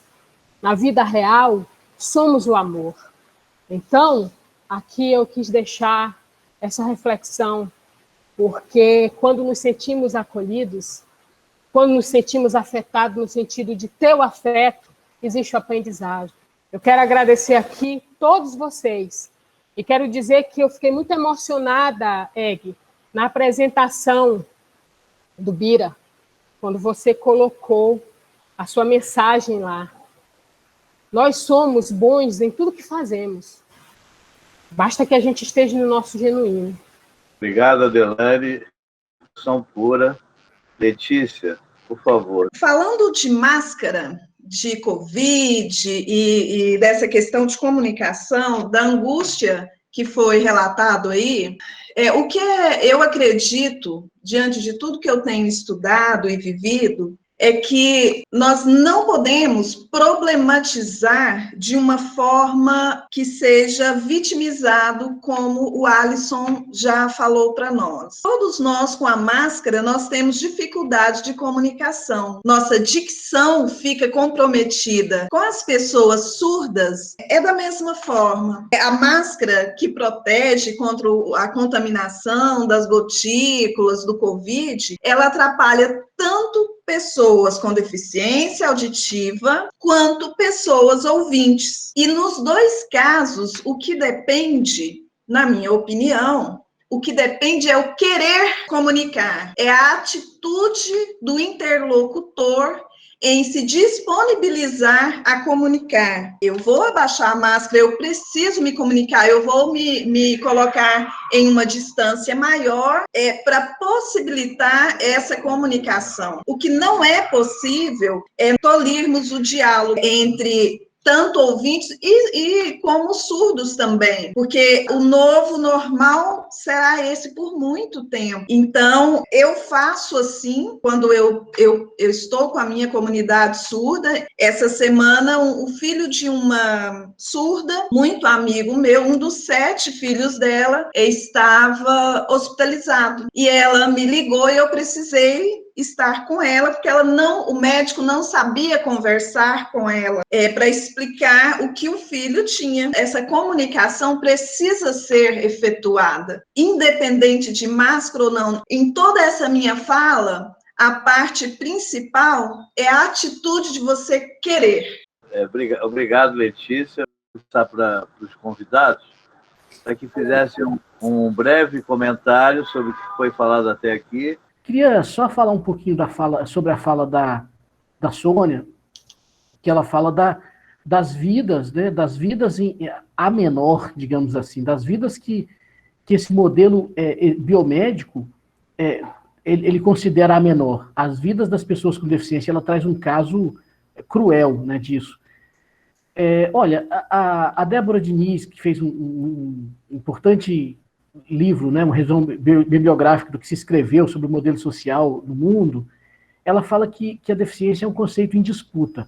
A Convenção da ONU sobre os Direitos das Pessoas com Deficiência fala que a deficiência é um conceito em evolução. Eu fico com a Débora como modelo social. A deficiência é um conceito em disputa e a gente vê muito bem isso nesse momento de regressão. O modelo biomédico tenta, de novo, o protagonismo, mesmo com a Convenção, mesmo com a legislação que há no Brasil, e até isso nem é só no Brasil, mas o modelo médico tenta, de novo, o protagonismo sobre a existência das pessoas com deficiência. E aí, indo para o Egmar, as cartografias existenciais têm muito a contribuir com isso. Muito a contribuir para a gente identificar o que está acontecendo e como denúncia mesmo, sabe, desse processo. No INSS, as avaliações de quem recebe benefício ou não, de quem tem direito ou não, elas estão sendo reivindicadas pelos peritos médicos que sejam feitas apenas por peritos médicos, apenas, sem o envolvimento de outros profissionais. Então, é só deixar esse sentido de disputa. E, gente, quem não leu a convenção ainda, mas a convenção deve ser um negócio difícil pra caramba. Quem não leu a convenção ainda, artigo de 1 a 3, começa lá, de 1 a 3, só isso, por enquanto. De 1 a 3, depois manda o WhatsApp para mim. Beijo. Obrigado, Alisson. Clemente, por favor.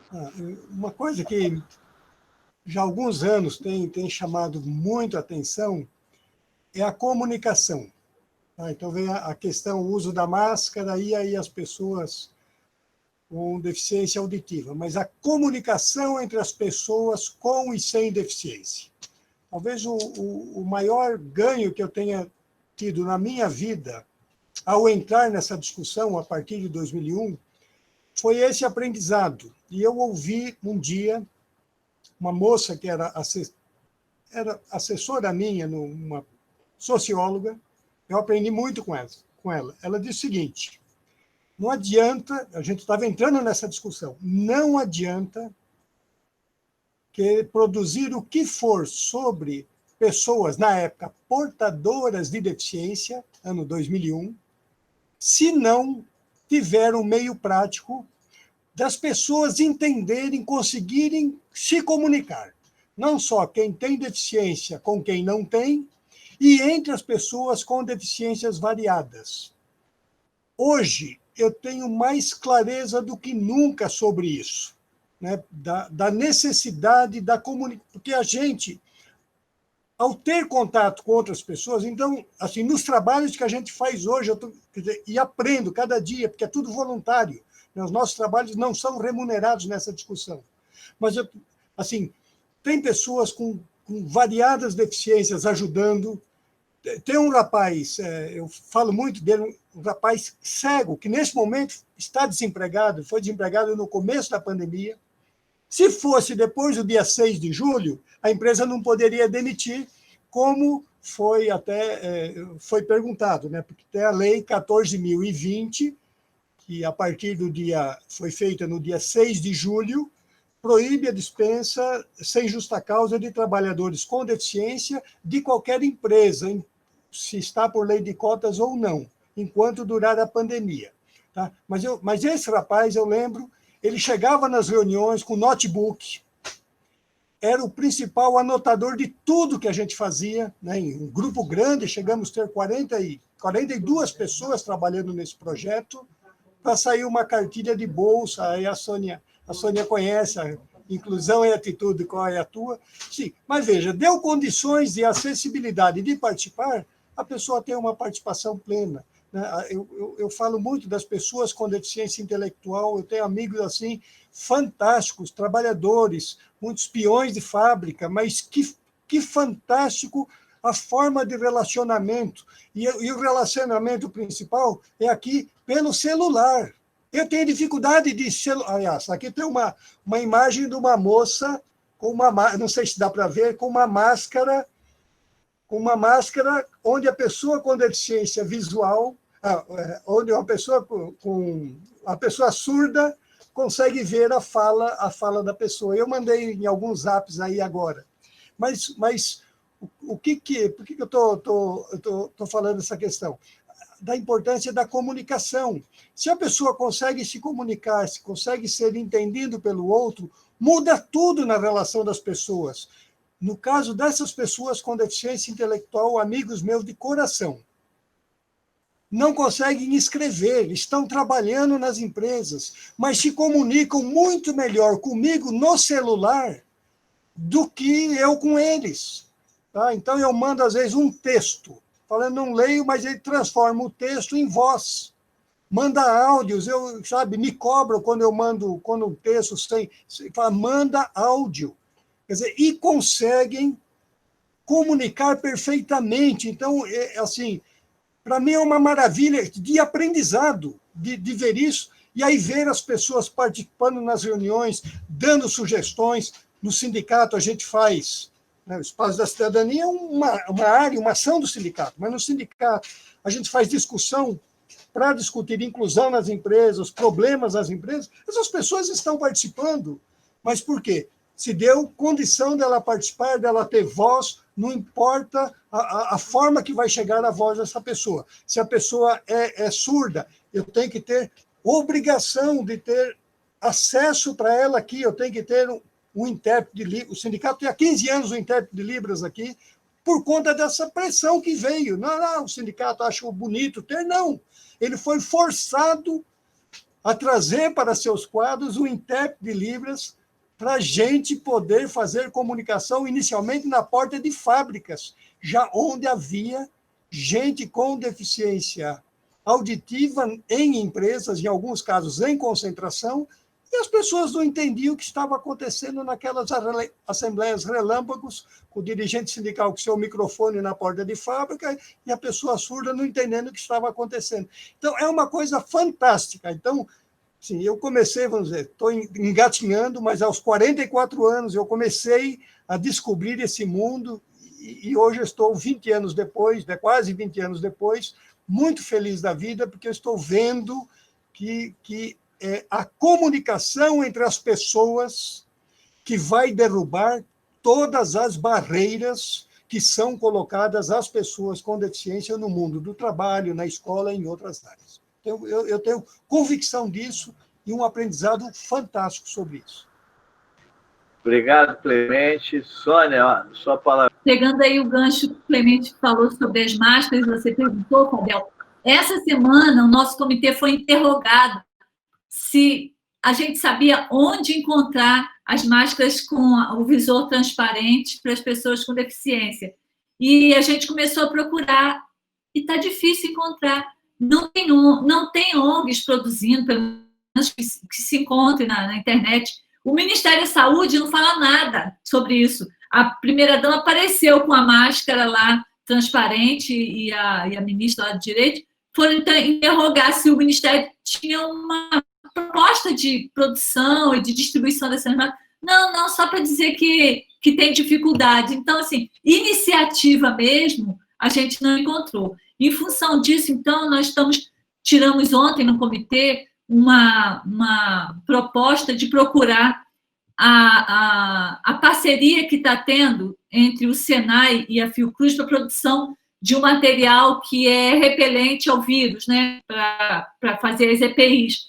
E se a gente não consegue incluir numa situação dessa a produção, porque não temos, e é necessário, e às vezes a pessoa está no trabalho, né, tendo que se comunicar, como o Clemente falou também, a comunicação atravessa toda a nossa vida, o tempo todo, nós temos que estar em forma de se comunicar. A pessoa está no trabalho, está num banco, o vigilante dando aviso lá com a máscara, mesmo a pessoa chegando e falando que é uma pessoa com deficiência auditiva, não se é respeitado isso. Então, de fato, é uma falta aí que a gente precisa estar declarando e como foi marcado hoje, né, pelo Alisson, o Renato Bonfatti enfatizou, passarmos à ação, né?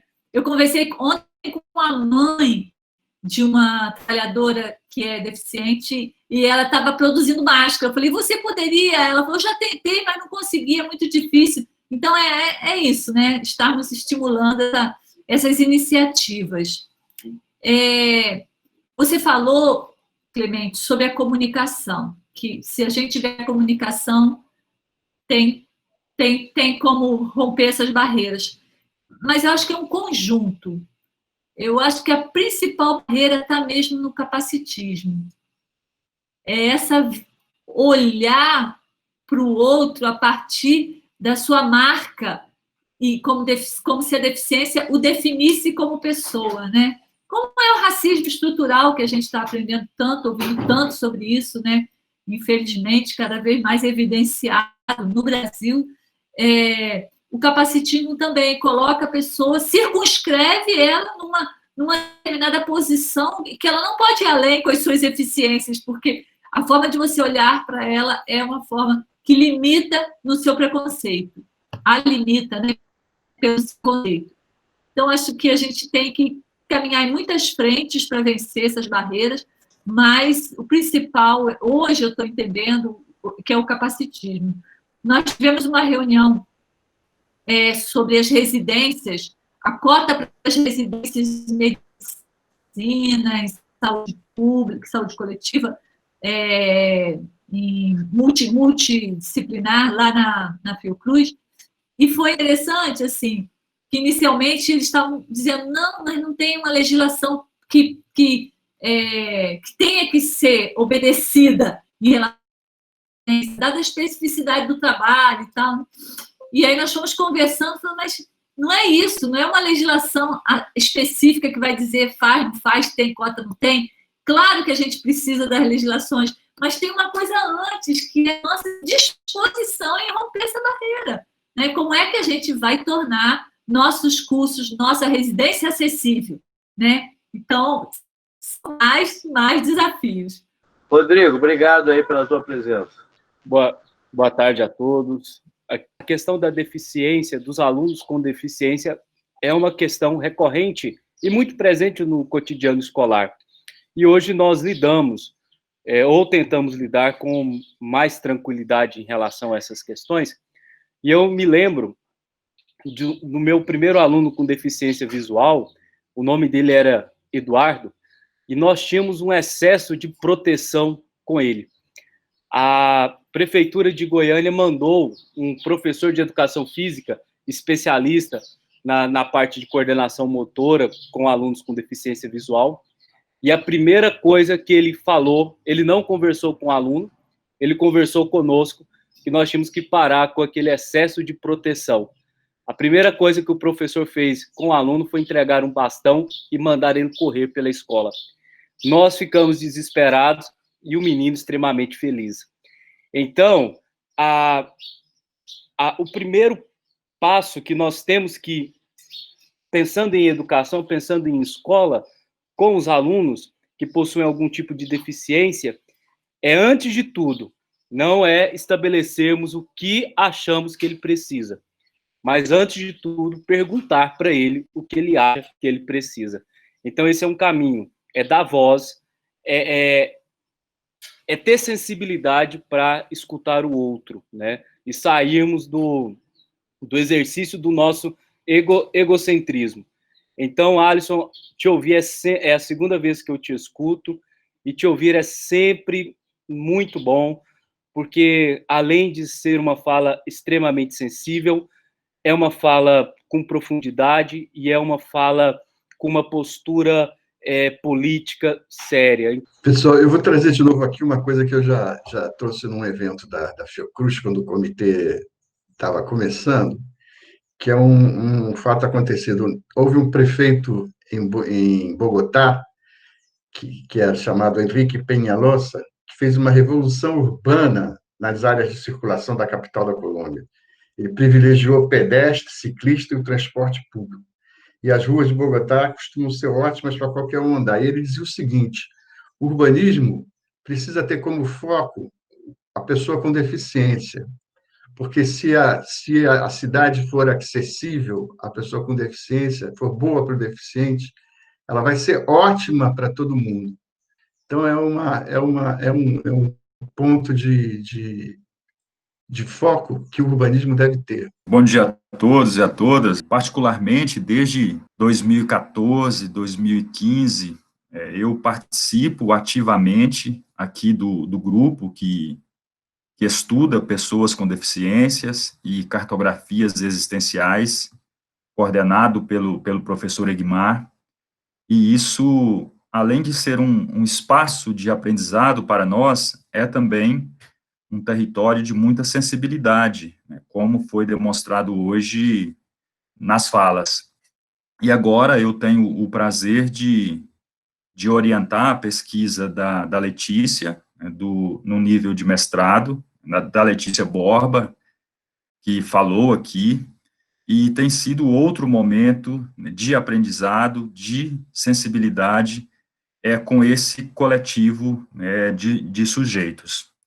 E dizer também, para concluir aqui, que as falas hoje, né, tanto dos expositores quanto do grupo, né, que falou, demonstra que as pessoas são, de fato, trabalho, museus, paisagens, planos de ação, prenúncios, né, como escreveram o professor Egmar e aqui o professor Fadel. A minha fala nesse momento é uma fala de gratidão, desde o início, né, da minha formação, que eu tenho a oportunidade de perceber o quanto a sociedade da gente ela é excludente, né, nas suas mais diversas possibilidades, né? E aí você ter a oportunidade hoje de participar desse momento, né, de ouvir, né, a história e a vivência de Alisson, né, que quão bela que é, quão desafiadora e o quão engajado, né, ele está nesse processo todo.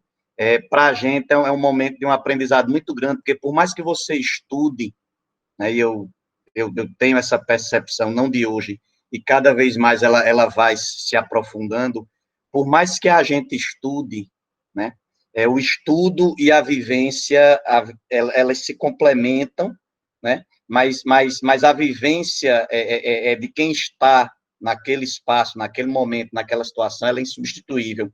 E, infelizmente, ela é muito pouco escutada, né? Infelizmente, ela é muito pouco escutada pela nossa sociedade, né? E isso a gente vê claramente no dia a dia, né, nas cidades onde a gente vive, né? Tinha um colega agora há pouco que chamava atenção para a questão da acessibilidade das cidades, né?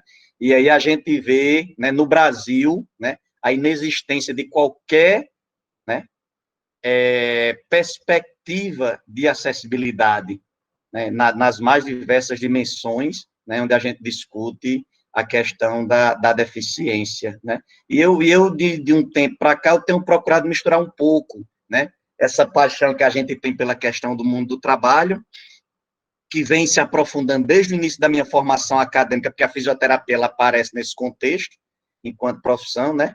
Na medida em que eu fiz mestrado em ergonomia, depois conheci essa figura que é Fadel e Carmen, que não está aqui hoje, eu acho, né? E que abriu outras possibilidades para mim, junto com a questão de envelhecimento, que é outra área que eu tenho um apreço muito grande, né? E que é outro grupo na nossa sociedade que é constantemente excluído, né, das possibilidades de uma participação plena na nossa sociedade, né? E aí a gente, né, tem a oportunidade, nesse momento que a gente vivencia hoje, poder desse limão que a gente vivencia hoje, podendo ter uma deliciosa limonada. Todas as falas foram muito, muito importantes, né? Mas eu acho que nesse contexto, a fala de Alisson, ela inclusive, ela traz para a gente essa dimensão que eu coloco agora. Bruno, obrigado pela tua presença, sempre bem. Obrigado aí. Obrigado, Fadel. Bom dia. Eu acho que esse tema, ele é de extrema importância para esse momento. Eu tive alunos, enquanto eu era professor substituto na Federal do Triângulo Mineiro, eu tive alunos com deficiência, cadeirantes e deficiência visual, e eu vi, assim, o quanto que a palavra equidade, né, que está aí nos princípios do nosso SUS, ela ainda não é, né, bem desenvolvida, porque a gente criou algumas políticas dentro das universidades, né, para se ter essa equidade, mas nós mesmos, docentes, não somos preparados para lidar, né? Então, eu aprendi muito com esses alunos, muito mesmo, né? Essa aluna que era deficiente visual, ela me dizia assim, olha, passa os textos para a secretaria com antecedência, que eles vão passar para o software que eu preciso, né? Eu tinha uma atividade que era para ver filme, então precisou que um colega estivesse com ela, né? Que o filme fosse dublado, precisei arrumar uma cópia dublada. Assim, me fez repensar tanta coisa, né? Enquanto docente, que eu fiquei pensando, por que a gente não tem tudo isso na nossa formação, né? Eu, no mínimo, deveria saber falar Libras, eu deveria adaptar as minhas técnicas de docência, né, no sentido dessa inclusão dessa população, né?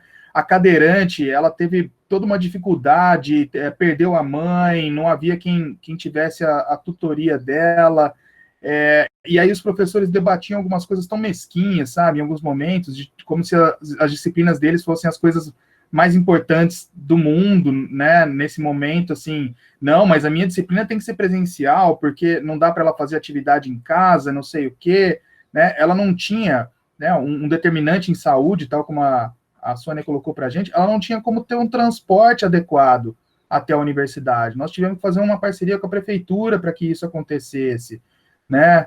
E eu me disponibilizei, muitas vezes eu fui até a casa dessa aluna para levar os textos da minha disciplina, as atividades da minha disciplina, né? Pensando em tudo isso. Então, assim, onde está realmente essa inclusão no nosso dia a dia, né? Fico pensando, onde está essa equidade, né? Como diria o Giovanni Berlinguer, né, se a gente pode estabelecer uma lei, mas se não tiver uma base da sociedade civil sempre cobrando essa lei, ela vira letra morta, né?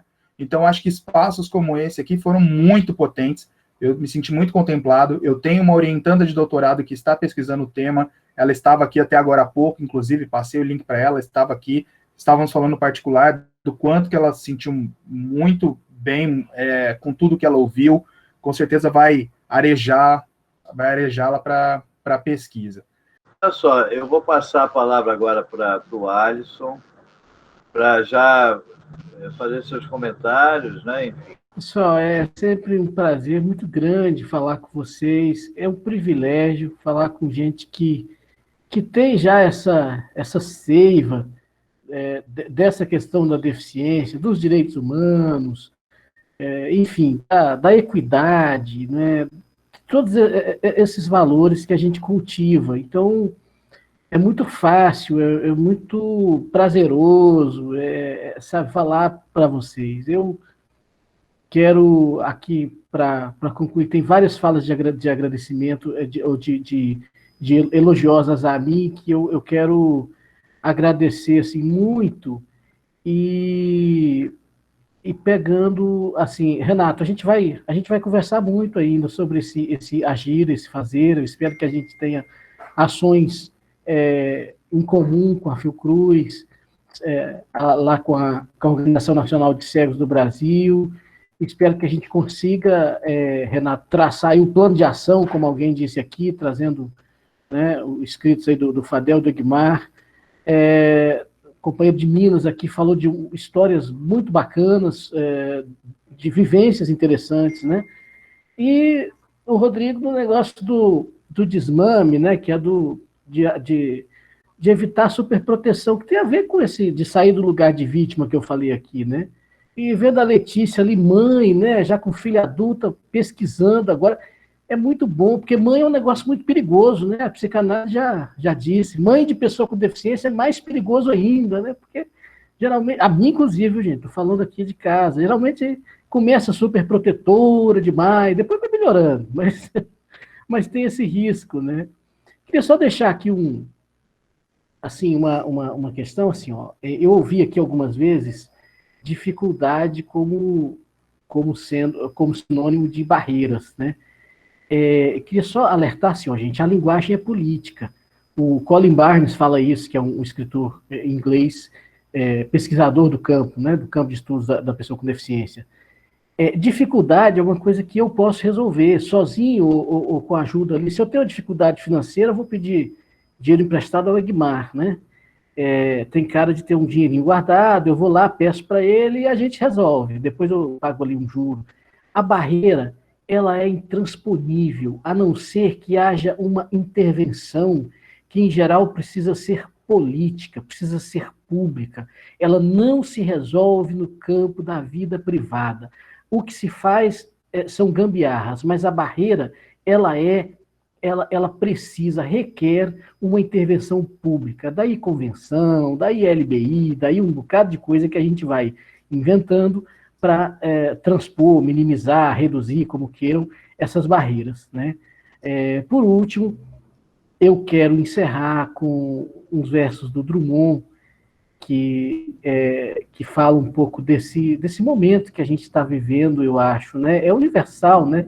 Essa coisa da poesia. E o Drummond diz assim, nos últimos versos de Os Ombros Suportam o Mundo, ele diz assim: chegou um tempo em que a vida é uma ordem. A vida apenas, sem mistificação. Muito obrigado. Primeiro, foi um prazer enorme estar aqui. É um aprendizado fantástico para mim. Vi aqui agora o Bruno Chapadeiro. O Bruno, eu participo de um grupo, eu fico observando sempre as postagens dele na área de saúde do trabalhador, o grupo aqui em São Paulo. Então, e agora, vendo o Bruno aqui, acho que bacana, quer dizer, as pessoas que estão numa área que eu imaginava naquela área tradicional, trabalhando, olhando, se interessando por esse tema. Então, eu acho que é muito gratificante. Tá? Mas eu queria, assim, para encerrar, assim, como é importante esse aprendizado, mas com os outros. Tá? Então, como eu comentei que em 2001 nós começamos esse movimento por aqui, né, eu caí no movimento, mas eu conheci 3 pessoas naquele momento. E eu fiz, assim, organizamos uma entrevista, a entrevista dos 3 nos livros, num livro que lançamos no finalzinho daquele ano. 3.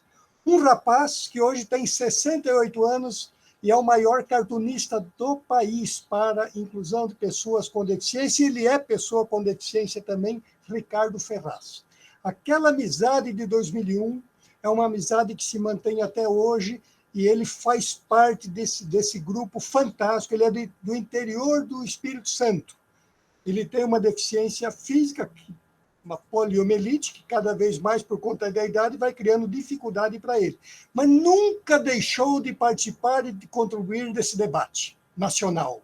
Uma outra pessoa conhecemos ali, também em 2001, uma moça cega que falava, em 2001, meu sonho, ela estava terminando o ensino médio, ela tinha 16 anos, meu sonho é fazer uma faculdade de música. Essa moça concluiu a USP, Faculdade de Música, se especializou em música clássica e hoje é apresentadora de televisão, entre outras coisas, Giovana Mayra. Tinha 15 para 16 anos, quer dizer, o sonho e a vontade, e sempre participando junto, cresce. E um rapaz que morava numa instituição, Pequeno Contolengo Dom Orione, uma instituição ligada à igreja por conta da deficiência severa que ele tinha. Eu conheci esse rapaz ali, ele tentando procurar pessoas para ser intérprete de música, de poesias que ele fazia. Ele tinha uma dificuldade enorme de escrever. Carlinhos, dificuldade enorme, tem até hoje. Ele anda para trás com a sua cadeira de rodas, mas ele tem dificuldade de fazer um movimento para colocar a comida na boca. Então, mas esse Carlinhos lançou um livro no comecinho de 2002, ele é semi-alfabetizado. Lançou um segundo livro, 2 anos depois, lançou um terceiro livro, há uns 4 anos atrás, e o ano passado, ele se considerava, estou ficando velho, com dificuldade, ele estava com 40 anos, estou ficando velho, com dificuldade, tá, na cabeça dele, lançou um projeto no ano passado. E agora sim, esse ano ele está preso na instituição porque não consegue circular. Mas nunca ele deixou o sonho dele. Em todas as atividades que ele pode estar, ele vai, ele pega ônibus, né? Não tem dinheiro, ele não tem dinheiro, mas tem uma inteligência, cativa as pessoas, ajuda as pessoas, incentiva a gente, incentiva nas pessoas. Tem 2 pessoas na sala comigo aqui, as pessoas que estão aqui, onde ele aparece, quer dizer, então ele faz as pessoas perceberem que todo mundo tem valor, e todo mundo, tendo oportunidade, consegue fazer um mundo melhor para todos. Eu acho que esse momento, essa roda de conversa, também foi assim uma coisa muito gostosa para mim. Eu não sabia o que ia fazer aqui nessa roda de conversa. Eu não sabia concretamente. Até perguntar para o Fadel um pouquinho antes das 9, o que é para falar. Mas eu estou tão satisfeito, tá, que aí me veio a lembrança dessas pessoas e de boa parte de vocês. Muito obrigado, pessoal. São as relações que ficam no final de tudo, né? São as coisas gostosas da gente estar junto aqui, sempre com essa oportunidade de deixar a emoção, que é aquilo que vem de dentro, tá permeando as nossas relações. Obrigada por esse momento. Eu queria deixar uma sugestão de livros, de filmes, já que a gente teve poesia, eu vou sugerir um filme. É Crip Camp, A Revolução pela Inclusão.